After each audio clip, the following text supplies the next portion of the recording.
if you are abroad and you want to come home to Nigeria, I think it's one of the best places to invest. You are in someone else's country at the end of the day, and sometimes you may end up doing something that doesn't really give you that fulfillment. Thinking about it, I just thought, let me come home. I don't say I regret it at all. You really can't go wrong with food business because people would always eat, and now that everybody's working, some people don't really have time to really sit at home and be making so much food. This is Pelumi. She left the UK to start something meaningful here in Nigeria. A restaurant that not only celebrates our traditional meals, but also runs with structure, strategy, and serious intent. First of all, when people think of Amala, maybe what comes to their mind is like, oh, the local buka. But when they come here, they see a nice ambience. So it's almost like they're going to a very classy 5-star place, but you're still getting that taste of the tradition as well. Yeah. So that's what makes it very unique. Starting up something like this, how much do you think it should cost? She didn't stop at building just a restaurant. She is now building a training institute to help young people build food businesses that last. Before you start a business, you need to check your environment, what people need. To try to focus on the traditional dishes, because we know that that's what a lot of Nigerians,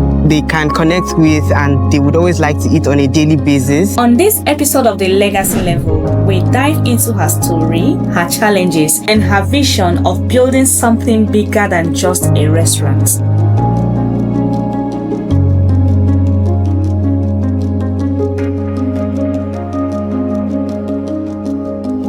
We are taking a deep dive into the world of Nigerian cuisines, where tradition meets innovation. Today we are here with a very passionate owner of Amala, Oluyole, a restaurant that brings the very best of Nigerian traditional dishes to the table. Today we are going to learn how this particular restaurant is changing the ways we experience food here in Nigeria.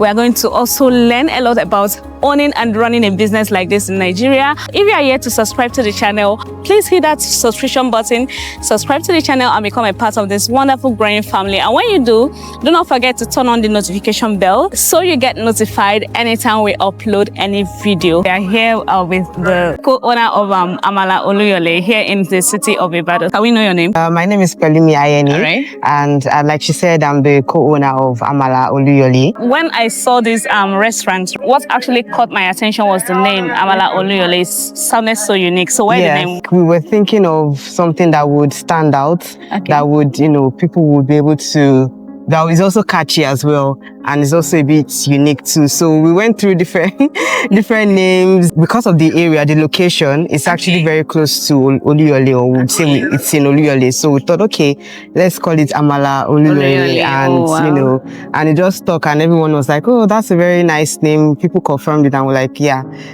we'll go with that. Can you tell us about Amala Oluyole? Amala Oluyole is the main dish is Amala, but of course we have other meals. Traditional meals. We try to focus on the traditional dishes because we know that that's what a lot of Nigerians, they can connect with and they would always like to eat on a daily basis. So we wanted something that people would be able to eat and feel at home, the taste of home, the taste of tradition. So that's why we came up with Amala Oluyole, with the taste of tradition, and it feels like home. Okay, so for how long have you? We're still quite young. We started in the middle of January, I think on the 20th. Of January, although most people think we've been here for a while. Yeah. But we started in January. We're growing, and we're growing really fast, and we thank God for that. How has it been? It's been good. The patronage has been good. People have been very receptive of us. Like I said, it's like we've been here for a long time. That's how it feels. And of course, a bit of challenges, which is normal for any business. It could be very challenging with prices of things, especially things would go up and come down, and you're like, okay, how do you put the price on the food? So today it might be lower and the pricing is okay, but tomorrow you can go to the market and things have gone up, and then you're thinking, oh, if I'm going to add the price to the food now, how are the customers going to react to it? How are they going to accept it? So those are one of the things that we try to accommodate and try to figure it out to make sure that our customers are not, offended. Why come the beef was 1,000 yesterday? Why is it 1,500 today? So things like that, we try to make sure that there's not so much of a high increase in the price, and to also make sure that we're also making profit as well. We are trying to encourage people to invest in Nigeria, and I believe a lot of people have been so skeptical about it, and a lot of them have a negative mindset about running a business here in Nigeria. So what do you think about that? I think, to be fair, if you are abroad, for example, and you want to come home to Nigeria, I think it's one of the best places to invest. Okay. And you just have to think about the market, what people want, a unique selling point. You have to think about what would make sure that you are going to make profit from it. Because yes, we thought about the restaurants. You can decide to do Chinese. We can we can decide to do Turkish food. We can decide to do Mexican food. But you need to think about your market, where you are, and where in Ibadan. Ibadan is known for Amala, so it's I was gonna ask that. I was going to ask why traditional cuisine? Yes, because you have to consider where you are. So, and people are like, this is what they can eat every day. The other dishes, I'm not trying to put anybody's business down, but it's something people want once in a while. But we wanted something that is like an everyday thing for people. So I think if people want to invest in Nigeria, think about the location, think about what the demand is in that location. I think that's the fear sometimes, like, okay, they don't know what to invest in, they don't know what to do. But I think if you do your research well, you might be lucky enough to hit it good with a good business that people in that area are actually waiting for you to come and do something there. So it's not a bad thing. People shouldn't be too scared. And yes, Nigeria has its challenges, but you can still thrive doing business. People are doing business and making it. They travel all over the world, so it doesn't mean that you're stuck. You can still explore. Even people have businesses in Nigeria and abroad, so you can also be like that. Talking about those abroad, have you ever lived outside Nigeria before? Yes, I actually was living in the UK for the past 4 years. So I just came back to manage the business. Oh wow, that's wonderful. Yes, so of course there's been a lot of adjustments for me, but it's been good so far. It's been good so far, yes. So you actually came back because of this business? Yes, I did. Have you ever regretted that decision? No. I don't regret it at all. The thing is, it's good to have something for yourself. That you're the boss, you're the one doing your own thing. Nobody's calling you, where are you? You're not here. Have you sent that email? And all those things like that. It's on your own term. I know some people have given up on Nigeria. They've traveled. They don't want to come back. They don't want to have anything. Every day I make a post about investing in Nigeria. I get a lot of negative comments. What are you doing? You're deceiving people to come back to Nigeria and all. Honestly, I understand people's fears. Even when I running this place and all, I was telling some of my friends, like, I understand why some businesses maybe may close down, or they may not be able to maintain that quality that they had in the beginning. Because sometimes, like, for example, let me just give a quick example, maybe something with the electricity now, and then you're trying to call the person to come around to fix it, and it's like, I'm coming today, I'm coming tomorrow, I'm coming next tomorrow. So that frustration, people might like, is it even worth it? Let me just shut it down. It could be frustrating sometimes. There's also a lot of issues sometimes with making sure that you're making profits, you're not being duped or all these things. So those are the kind of things that I think people are worried about, but it's still not a bad idea. Right? Yeah, it's not a bad idea. So talking about being duped and everything, like how do you manage that? Which is why I'm always on ground most of the time. Always watching, making sure that, dealing with cash, dealing with payments taking and all of that, the market as well, making sure that what they're buying is what they're bringing in, what they're what the price is. That you need to make sure that you are watching every step of things. For example, it's a food business. We have someone who goes to the market buying things. She will report back, this is the price of so and so, this is what it is. Sometimes you might need to send someone to check in the market that this is actually the price.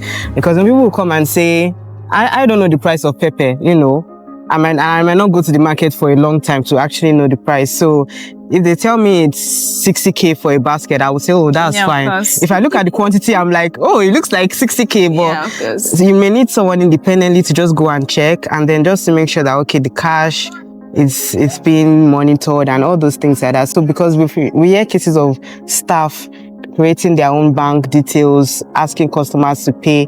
Even I've also almost fallen victim of that, where a staff was telling me to pay into our own personal account. Oh, wow. And I insisted, like, no, what is the business account? So many people don't pay attention. They're like, okay, let me just pay and move on. But I was like, I come here all the time. There's a business account. I know the bank. I just don't know the account. I can't be putting the account number in my head. So it's like, what's the business account? And then when I insisted, she eventually gave me, and I paid into the business account. So things like that, one needs to be watchful. You have to have like CCTV and all those things like that to make sure that people are being watched, because they can't trust 100%. And sometimes as a business owner, you also have to be on ground. So when they see that you are there, then everybody is kind of like behaving. I know that starting a business like this in Nigeria can be very challenging because, we have a lot of factors that affect, owning and running a business in Nigeria. Yes. So what are those challenges that you faced where you were starting? Initially, it was like a good location, because we want somewhere that, is accessible, and we wanted somewhere that also has good parking. We noticed that some places, they are very good, but the parking, like, you don't have anywhere. And for me, if I can't park somewhere, I might just not go there. Yes, of course. So it's like, okay, we wanted somewhere that's big enough, good parking, good space, easy location, accessible. And I would say also getting, the funds together. Sometimes it's not easy. Just people think, oh, you have 1 billion in your account, so you need to be able to put some funds together. We almost were not able to open at the time we wanted to open, because somebody will say, oh, I'm coming tomorrow, I'm coming next tomorrow. Because I think Nigerians, the artisans, when they overbook themselves. Yeah, so for example, a carpenter would have so much work to do, but he will still take on more jobs just because he wants everything more to money. himself, more money. Yeah. So that's one of the issues, people overbooking themselves and not being able to deliver on time. So, and I think those were one of the major challenges that we had, but we're able to at least work with it, overcome it, and we've been thriving. Yeah. What's the location of your restaurant? Okay, so our restaurant is located at opposite Sumal Industry, town planning area, Ring Road, Ibadan. So once you let anyone know that you're coming to Sumal Industry, town planning area, it's very easy to access. Yes. Are you still open to partnership? Yes, we're open to partnership, because apart from the main restaurants, we also have a private dining section, which is this area that we're using now. So we're open to like partner with event planners and people that we also do outdoor catering as well. So we're open to those type of partnerships, and we also work with some food delivery apps as well.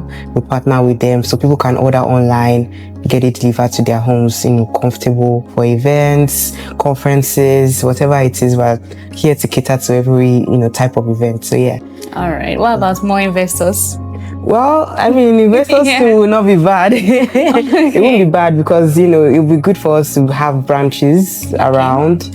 So investments too will not be a bad partnership as well, because it's not just one location. We would like to have other locations all over, and so that people can have that taste of, and in a very good environment as well, because we try to give that traditional buka vibe, but in a very nice, serene environment, because not everybody wants to go to like the buka. They want somewhere comfortable where they can eat, that it's nice, it's clean, it's the ambience is also very attractive. So that's the idea. So we definitely would like partnership, expansion and things like that. Yeah. All right. Talking about ambience, we know that food is not just about taste. Yeah. Also about experience, right? Yes, so definitely. What do you do differently to ensure that whoever comes to your restaurant has the best experience? So for apart from the taste, of course we try to make the place look really beautiful. And when people come, they're like, wow, this is a nice place. So they even want to come back. People want to take pictures. They want to have gatherings with their family, with their friends. People have come to say, oh, we'd like to have our birthday here. We've had a wedding reception here before. They had a court wedding and they came here for their lunch. So people like the environment. They like the ambience. It's comfortable. It's not hot. It's not stuffy and all those things. So, and we try to play good music for the customers. In fact, some people even come, they come and they dance. Yeah. And they're like, you came here to eat, what's going on? But because they're having a good time, they've had good food, they just want to dance. Where do you see Amala Oluyole in the next 5 to 10 years? I would say, hopefully, we can have branches not only in Ibadan, outside of Ibadan, and maybe even abroad. We never can say. Yeah, we can take the taste of Nigeria to other parts of the world as well. So what advice do you have to people who wants to come into this kind of business? The advice is just be ready for, for example, the instability of prices. So you have to be sure that, okay, with your pricing, even if it changes, you're still making your profit. and also have like your unique taste. Think about your unique target, what you really want. I mean, there are other places who focus on other traditional meals, so you may want to focus on something else, or you may want to do a whole lot of variety. So I think they just think about what what is unique to them, and that way they are able to, you know, cater to everyone and people that would actually like that type of thing. So I think don't just try to follow the, you know, the trend exactly. Don't just follow the trend. Okay, everybody's selling rice, everybody's selling this. You can think of something unique that you can do well, focus on, and definitely people would definitely, you know, be receptive to it. So yeah. So how do you use social media to market your business? Yeah, definitely. I think what we try to do is we make sure that the content is catchy. You know, we try to use the trendy music, trending sounds and things like that.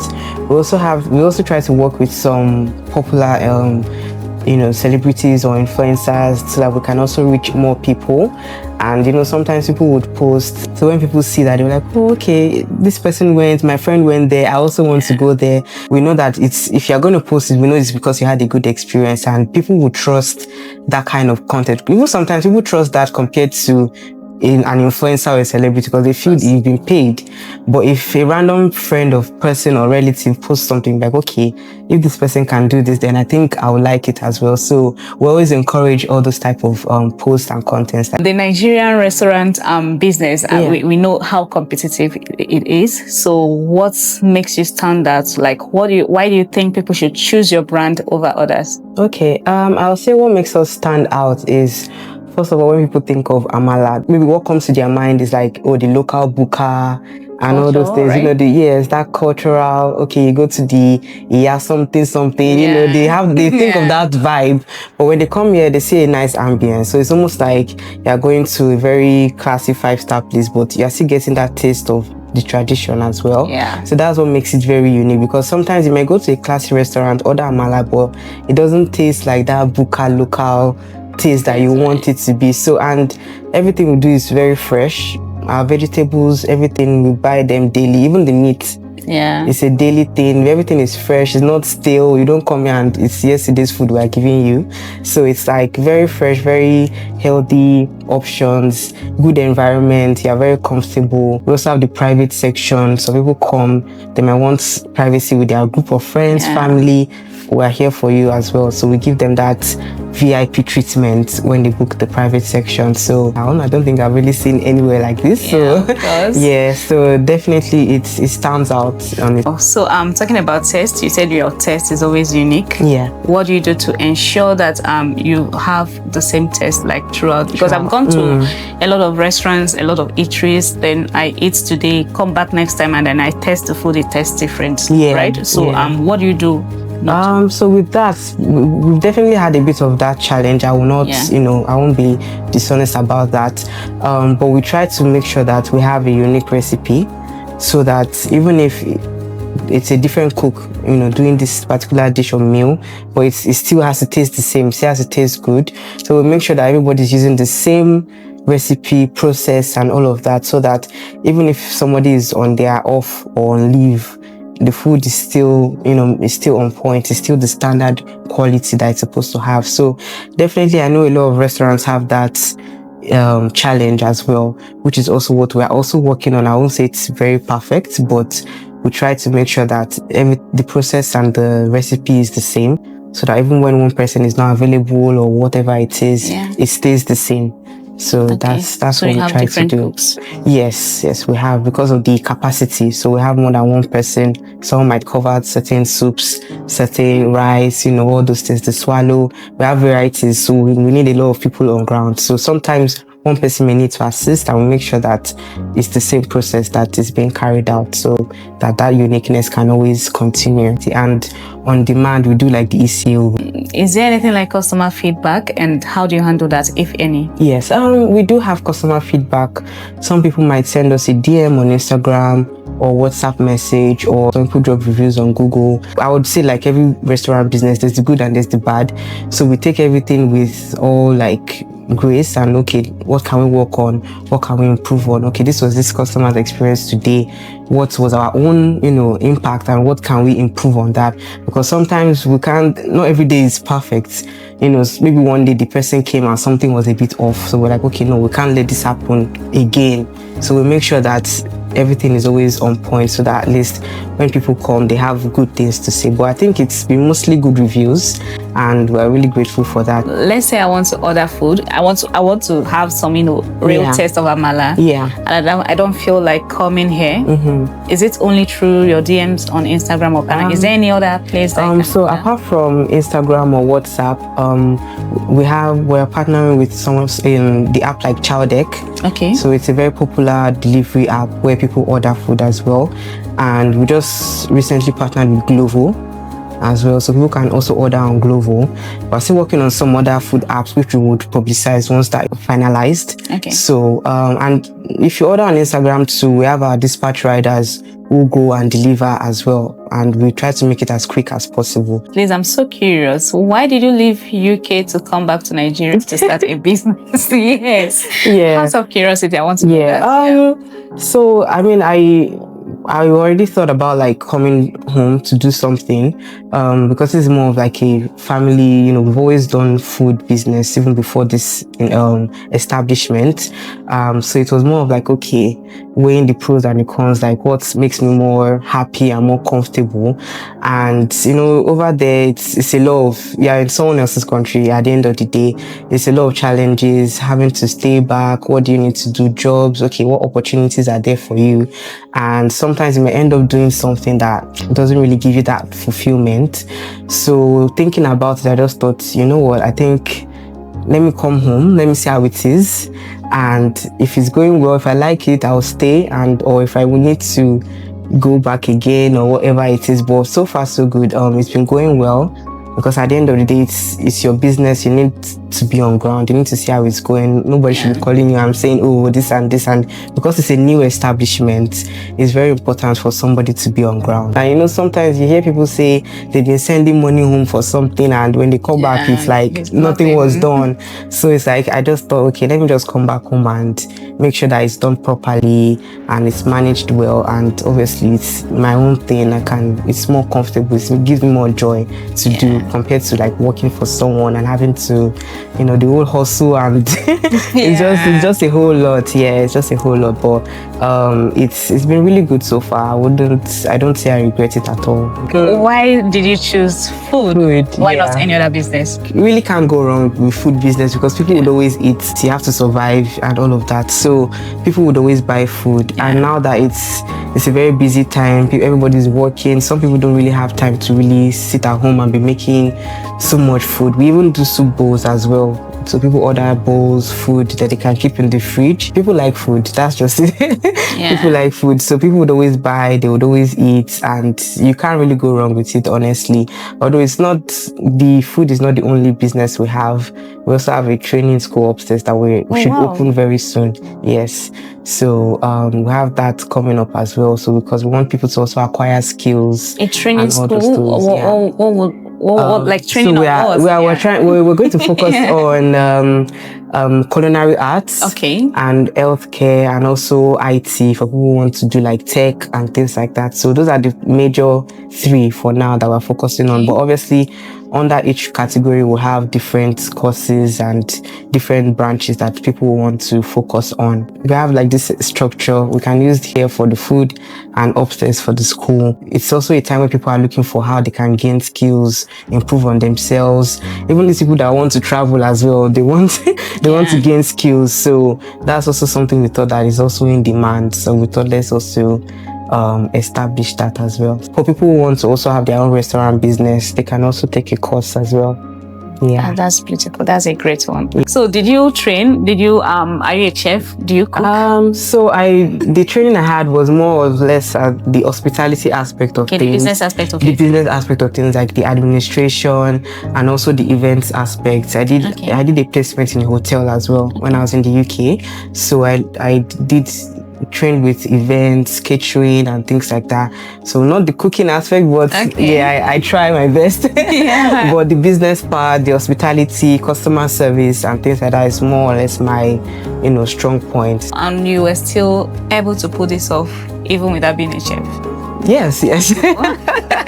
Because at least even if I'm not a chef, at least I know what the food should taste like, what it should be. Because also I've been around, I've tried other places, I'm like, okay, this is the standard, this is how it should be. Even when it's a bit, sometimes I taste the food too and I'm like, okay, they need to still add a bit of this, a bit of that. So I still have a bit of knowledge of that. And of course we have experts who also work with us to make sure that the food is also good as well. Starting off something like this, how much do you think it should cost? I would say depending on the location as well, because if you're looking at Lagos or other more expensive places, it could be cost a lot. But I'll say maybe between 100, 200 million. Okay. Yeah, about that, depending on what they envision for the business, for the structure and all of that. But we have a lot that we are investing in. Yeah. So altogether it will be about 100 to 200 million thereabouts, or even more. Or even more. Wow. And it's profitable quite already. Yes. They would also be interested in knowing yes, that as definitely. Well. It's definitely profitable. Once like I said, we have to just know about the market, what the economy is saying, the prices of things. Once you can sort of like compare that with your costing as well, you will be able to know how to make the profit, because it could be very tricky. Like let me just give an example with the goat meat. Now we sell the protein, but if you think about the pepper, the oil, the gas, all those things that go into it. So when you want to cost your goat meat, you think about every other thing that goes into it, not just the cost of how much did I buy the goats. So you need to think about, you're not selling the stew, you're not selling the pepper.